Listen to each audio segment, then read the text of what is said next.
And I think once A&M got past those guys, okay, they're like, okay, let's look at Skip Johnson. Let's look at Tom Walter. Let's potentially look at Dan Hefner. And oh, by the way, Michael Early wants to interview for this job. Hey, friends, welcome into TexAgs Rewind. David Nuno here, Nick Savage helping me out. Nick, weird week. It's Wednesday, but it kind of feels like our Friday because we got best ofs the rest of the week. A lot happened this week, Nick. Yeah, a lot happened. It's going to be good to kind of take a breather and take stock. I kind of like what Will Johnson said today. It feels like today is really like the end of the, 2023, 2024 athletic year, and we get a break here, and in 2 weeks we'll be at SEC Media Days, and bam, 24-25 starts. Bam! Sorry. Bam! There's a commercial that I'll tell you about at the break that we used to play at 1560 that is not appropriate for this dialogue, but what is appropriate, Jason Howell, recruiting, hitting top levels, top 5 class. So far, it's looking great. We had Jason Howell in the program. We had Will Johnson, as Nick mentioned. We had Billy Liucci in studio for an hour and more because we did an extended part on YouTube. We had Kendall Rogers on the show. That and more. It's the TexAgs Rewind. Kelshawn Johnson, I know that Carson in the back, who loves recruiting, was curious about what are the prospects with him.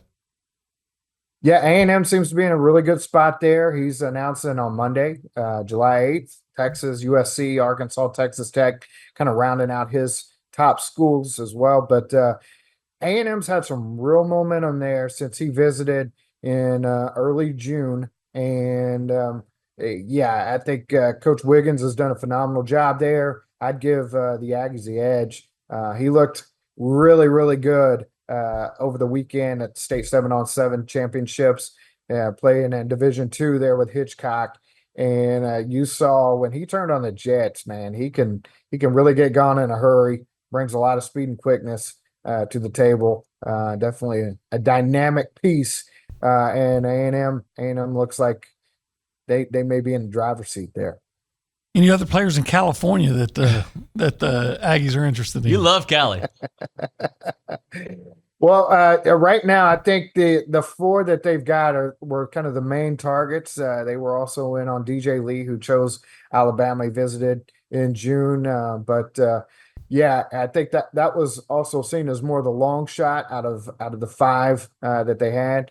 And I got to throw Jamar Bill Goins out there. Arizona, Phoenix, standout speedster cornerback. That gives you 5 guys out west that really bring some intriguing dynamics to the defense. Well, to the field with Longstreet being the offensive guy and the other 4 being on the defensive side. Jason, we've got about 45 seconds left. LBU, right? Linebackers are loving this Elko idea.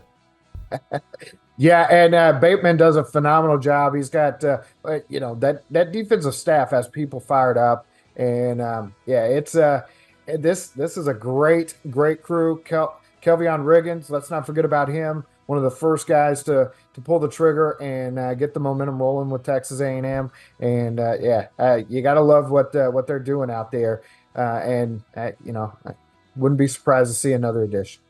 I think something, not a position unit here, something that might be slept on, and I think people are excited about this, but maybe we could talk about it a little more, is just the addition of Colin Klein to run the offense. And here's what excites me.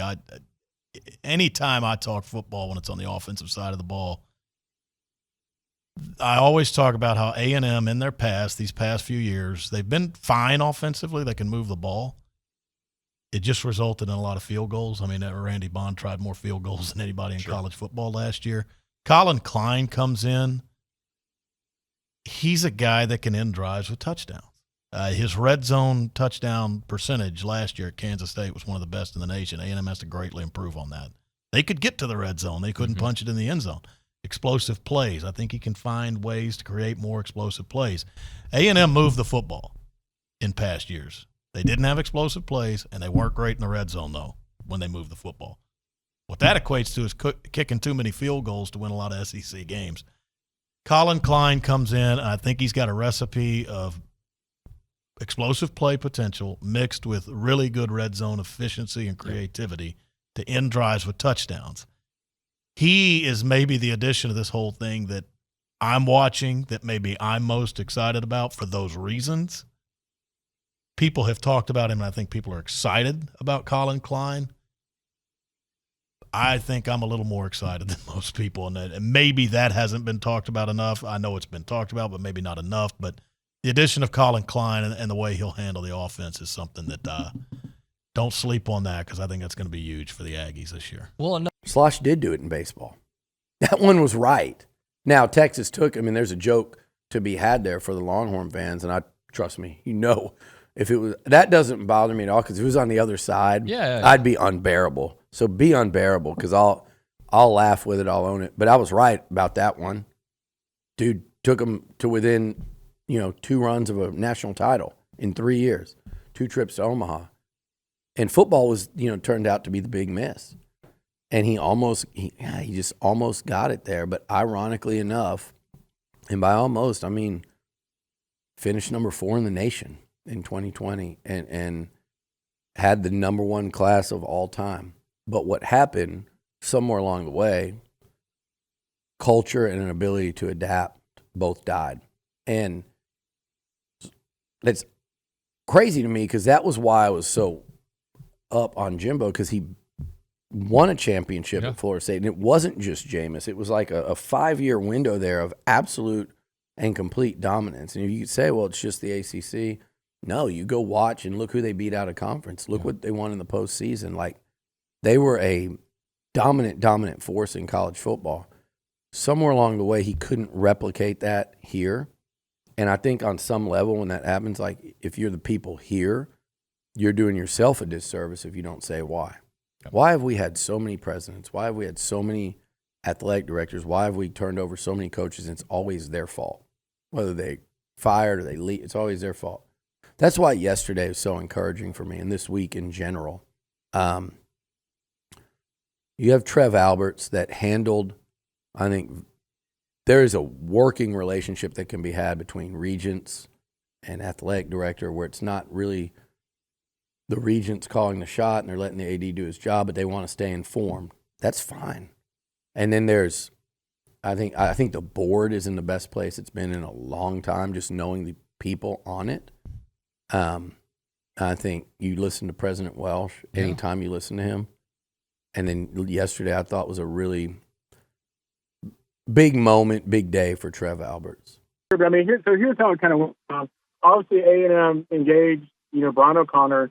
They engaged, to some degree, Link Jarrett, although I don't think he's ever leaving.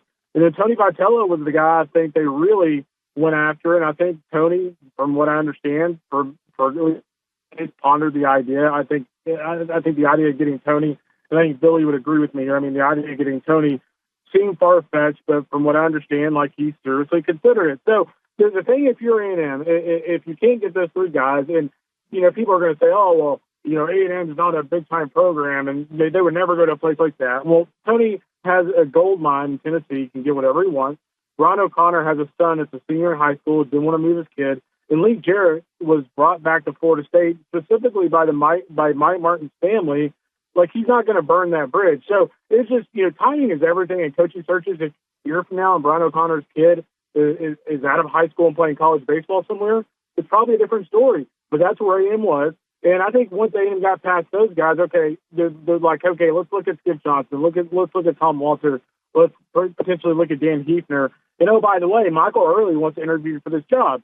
So essentially what happened is Early went into the job. I'm sure Trev Alberts, my guess is he probably, I wouldn't say had low expectations, but my guess is he probably did not think Mike would have that detailed of a plan. Well, what happened is, from my understanding, that Mike went in there, like, in terms of grading out an interview, was like an A+, like almost a perfect score, like had a plan, had a lot of confidence, laid out an entire vision for what he wanted to do with the program. So if you're A&M and you can't get the top 3 guys because of other circumstances, are you hiring the guy who's going to keep a roster together and, oh, by the way, see you later in the interview, or are you going down the list and hiring other guys? And you can argue all day long till you're blue in the face what direction they should have gone here.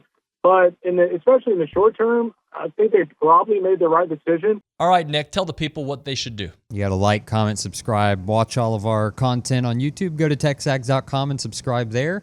Follow us on social media and have a great 4th of July. By God bless America. God bless America. By the way, remember yesterday I asked for people to comment the word comment? Did they comment? Oh my gosh, it was ridiculous. It was great. It was like, oh wow, 31. Let's go see. but they're like 97% said comment. Yeah. How So about that? let's see if we can let it marinate a little bit and get that to a different word for this one for Monday when we get back in the studio. What's the word? Constitution. Nobody knows how to spell that. Well, we'll figure it out. Constitution. That's your word. I mean, 4th of July. Does it start with a K Constitution. or a C? I don't even know. I think there's a E in there somewhere. All right. We'll see you next time.